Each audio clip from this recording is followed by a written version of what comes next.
Tere tulemast siis Flora mängueelsesse pressikonverentsi. Siin on küsimustele vastab siis meie poolt Jürgen Henn ja proovime küsida siis ükshaaval. Kui olete valmis, siis võite küsima hakata.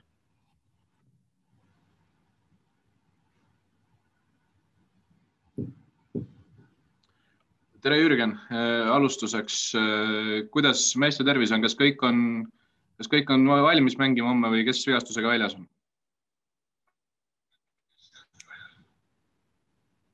Tere Rasmus, ma natukene audiot pean panema juurde, ma ei kuule väga hästi. Nii, äkki nüüd on parem. Meeste tervisega, need kes kaasas on, et peaks olema kõik piisavalt terved, et pärast siin reisi ja see kunstmurule üleminek natukene võib-olla sellist kangust lihtsalt tekitas, aga praegu tunduvad kõik mängijad nagu heas seisus.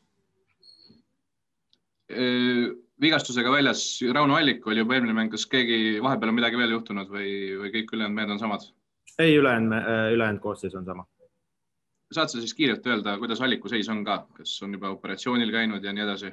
Jah, operatsioon on tehtud, et läks hästi ja nüüd vaikselt hakkab siis oma taastusraviga pihta, et reedel tal see oli, et praegu on me varajases faasis, aga nüüd tal läheb see 4-6.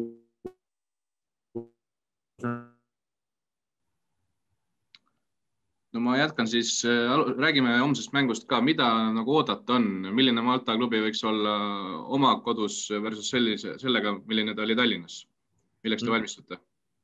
Eks selles mõttes raske öelda, et kindlasti nad tõenäoliselt võib-olla loodavad edu saada nendest tingimustest, mis on siin, et sellest kunstmurust, võib-olla sellest ilmast, et eks nad üritavad võib-olla siis mängida. Kindlasti nad peavad, ma arvan, ründavamalt mängima.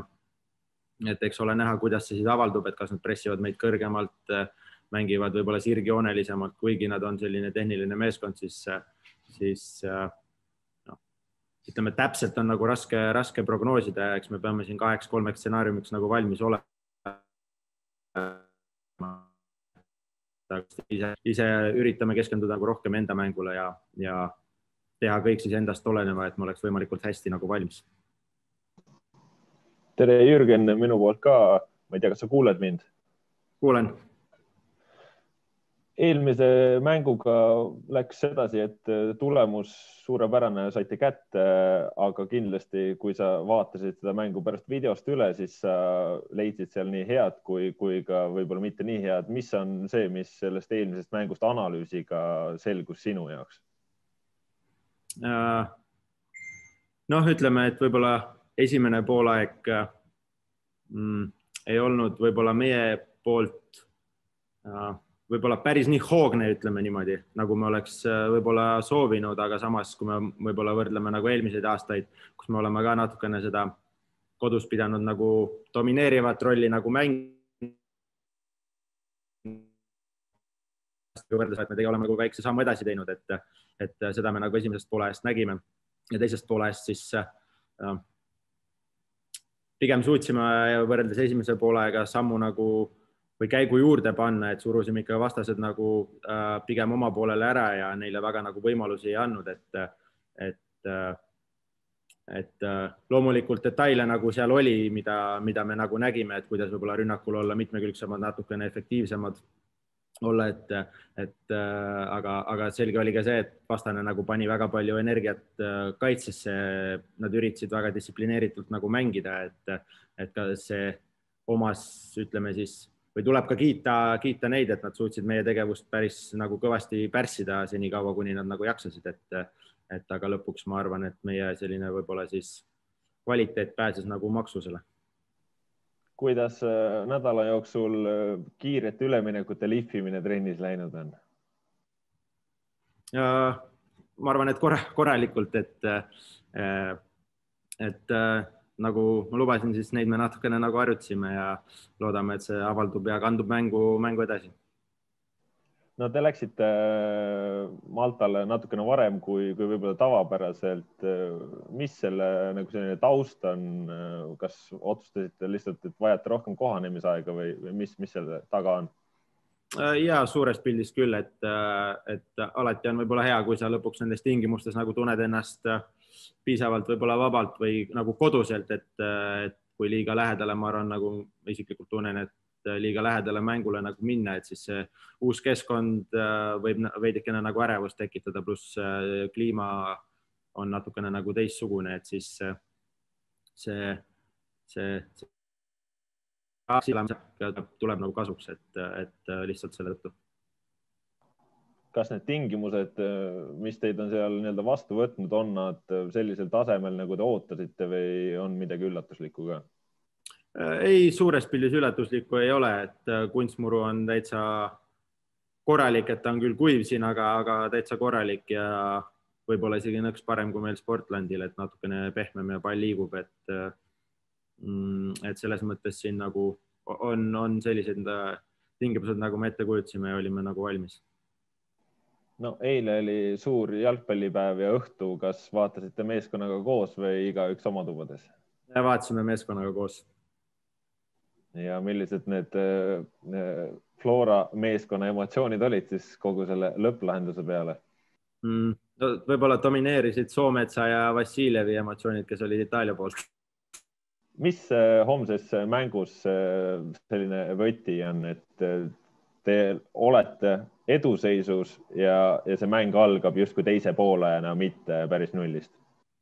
Jah, aga samas ise peame võib-olla võtma just seda, et hakkab nagu nullist, et mitte mõtlema sellele edule, mängima oma mängu, proovida ikkagi enda mängu mängida, et liialt kaitsvalt mängides, kui vähegi nagu võimalik, et siis me proovime hoida seda sama joont, mida me hoidsime nagu Tallinnas,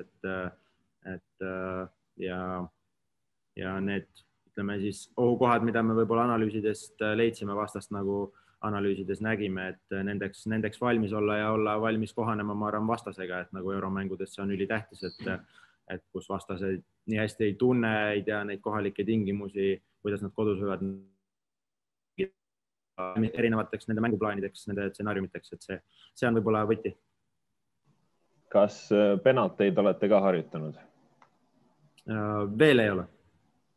Aga plaanite? Plaanime. Sa mainisid võimalikke ohukohti, mida te nagu nägite või milleks te valmis olete, kas sa tahad neid nagu avaldada ka? Milleks siis televaataja peab valmis olema, kui vaatab seda mängu? Ei, pigem võib-olla mitte, sest et need on nagu päris võib-olla nagu mitu ja ei ole nii lihtne ka võib-olla ilma videota seda teile nagu edasi anda, et pigem jätame selle nagu enda teada, et ei taha ka liialt võib-olla avada, et mis No kodumängus vastane andis teile keskväljal ruumi, andis teile pressingus natukene õhku. Homme ilmselt tulenevalt seisust nad seda teha ei saa.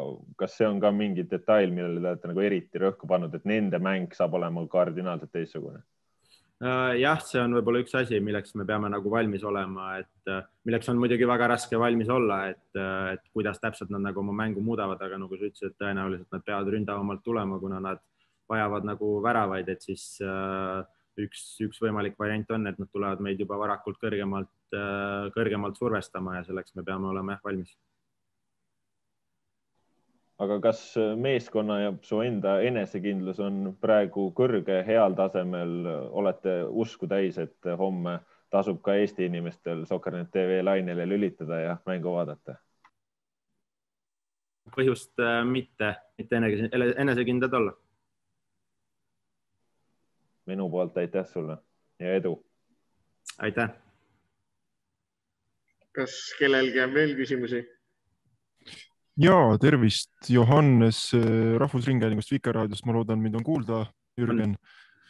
Küsin, et ma arvan selle kohta enne neid mänge vist uuriti ka, aga nüüd tänases olukorras, kui on see uus reegel, et võõrsil löödud väravad ei oma sellist kaalu nagu vanastises, et kuidas see tänasel päeval tundub ja üldse laiemalt, et kas see muudatus tundub hea või halb?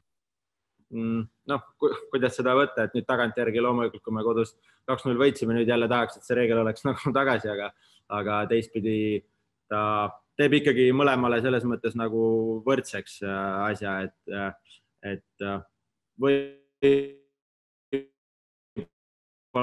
lihtsalt seda mängu sellist ja kodumängu sellist psühholoogiat võib-olla lihtsalt, et suures pildis ma arvan kokkuvõttes ta väga palju nagu ei muuda, sest ikkagi 2 mängu jääb ja lihtsalt on mingites stsenaariumites võib-olla lihtsam meeskondadel nagu uuesti tagasi tulla, et kodus see 2-1 või 1-0 või mis iganes nagu kaotus ei ole enam nii suur katastroof, aga suures pildis ma arvan, et ta ikkagi nagu ei muuda nii palju.